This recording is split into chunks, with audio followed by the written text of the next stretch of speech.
Hello मेरे प्यारे दोस्तों, आप सभी को मेरे यूट्यूब चैनल कहानी का खजाना में स्वागत करती हूँ। आई होप आप सभी लोग खुश होंगे, स्वस्थ होंगे। चलिए दोस्तों, आज आप सबको मैं एक नई कहानी सुनाती हूँ। मेरी बचपन की सहेली कविता ने मुझे और मेरे पति को अपनी ननद की शादी का इनविटेशन भेजा था। जब मैंने अपने पति से बोला तो उसने कहा कि तुम एक हफ्ते पहले ही चली जाना, मैं शादी के दिन ही जा पाऊंगा। मैंने कहा ठीक है, और मैं अकेले ही अपनी सहेली के घर इंदौर चली गई। कविता मुझसे मिलकर बहुत ही खुश हो गई। मुझे पहले दिन उनके घर में सबके साथ रहकर बहुत ही अच्छा लगा। इसी बीच मैंने देखा कि कविता के देवर की नज़र मेरे ऊपर ही थी। उसका नाम वरुण था।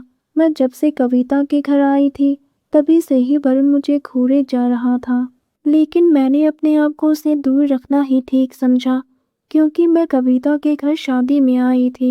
अगले दिन सुबह के 9 बजे मैंने कविता से कहा, मुझे नहाने के लिए बाथरूम जाना है। कविता ने कहा, दूसरे रूम में बाथरूम है, तुम वहीं पर नहाने के लिए चले जाओ। मैं इस बात से बिल्कुल ही अनजान थी कि मैं जिस बाथरूम में नहाने जा रही हूँ वहाँ पहले से ही कोई मौजूद था।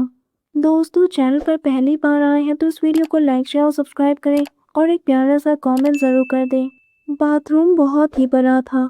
मैंने बाथरूम का दरवाज़ा बंद कर दिया और मैं अंदर गई तो मैंने देखा कि कविता की देवर वरुण तौलिया पहनकर शावर में नहा रहे थे। मैं उसे देखकर एकदम से शर्मा गई और मैंने कहा कि मुझे माफ़ कर दीजिए, मैंने आपको देखा नहीं था, और मैं वापस दरवाजे की तरफ जाने लगी। उसने बोला, तुम कितनी बदतमीज़ लड़की हो, तुमने देखा नहीं मैं नहा रहा था, मैं अभी जाकर कविता भाभी को बताता हूँ। उसकी बातें सुनकर मेरा दिल जोर जोर से धड़कने लगा। मेरा दिमाग काम नहीं कर रहा था। वो दरवाजे के सामने खड़ा हो गया। मैंने कहा, प्लीज़ आप किसी से कुछ भी मत कहना, मैंने जानबूझकर नहीं किया। मैं एकदम से सहम सी गई।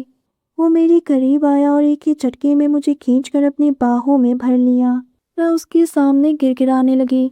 मैंने कहा, मुझे माफ़ कर दो। उसने कहा, माफ़ी मांगने की कोई ज़रूरत नहीं, तुम्हें नहाने का बहुत शौक है ना, तो चलो आज हम दोनों साथ में मिलकर नहाएंगे। इतना कहते ही उसने शावर ऑन कर दिया और मैं बुरी तरह से भीग गई। मेरी नाइटी एकदम से मेरी बदन से चिपक गई थी।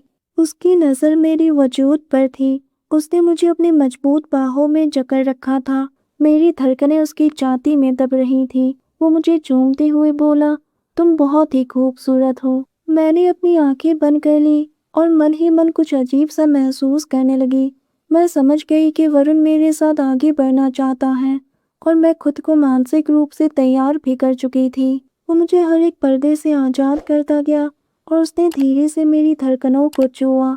मैं मजबूर थी, मैं कुछ नहीं बोल रही थी, क्योंकि अब शर्म और लिहाज से कोई मतलब नहीं था। वो मेरे दिल में जगह बनाने की कोशिश करते हुए धीरे धीरे आगे बढ़ने लगा और अपनी कला की प्रदर्शनी दिखाने लगा। वो बहुत ही खुश हो गया और मेरे लिए ये बिल्कुल ही एक नया एहसास था। उसकी सांसों से मेरी सांसें मिलते ही मेरी मुंह से आहें निकल गई। उसने मेरी होठों पर अपने होठ रख दिया। मैं एक अलग तरह की मिठास महसूस कर रही थी। करीब आधे घंटे के बाद जाकर वो शांत हो गया। मैं भी अपने कमरे में चली गई। एक हफ्ते तक वो मेरे साथ इसी तरह से। शादी के दिन मेरे पति आ गए, तब जाकर मैंने राहत की सांस ली। शादी खत्म होने के बाद मैं अपने पति के साथ वापस घर आ गई और उस दिन के बाद से मैंने कविता और उसके देवर से दूरियां बना ली। दोस्तों, आप सबने अपना कीमती समय निकालकर इस वीडियो को सुना, इसके लिए आप सभी को धन्यवाद करती हूँ। धन्यवाद दोस्तों।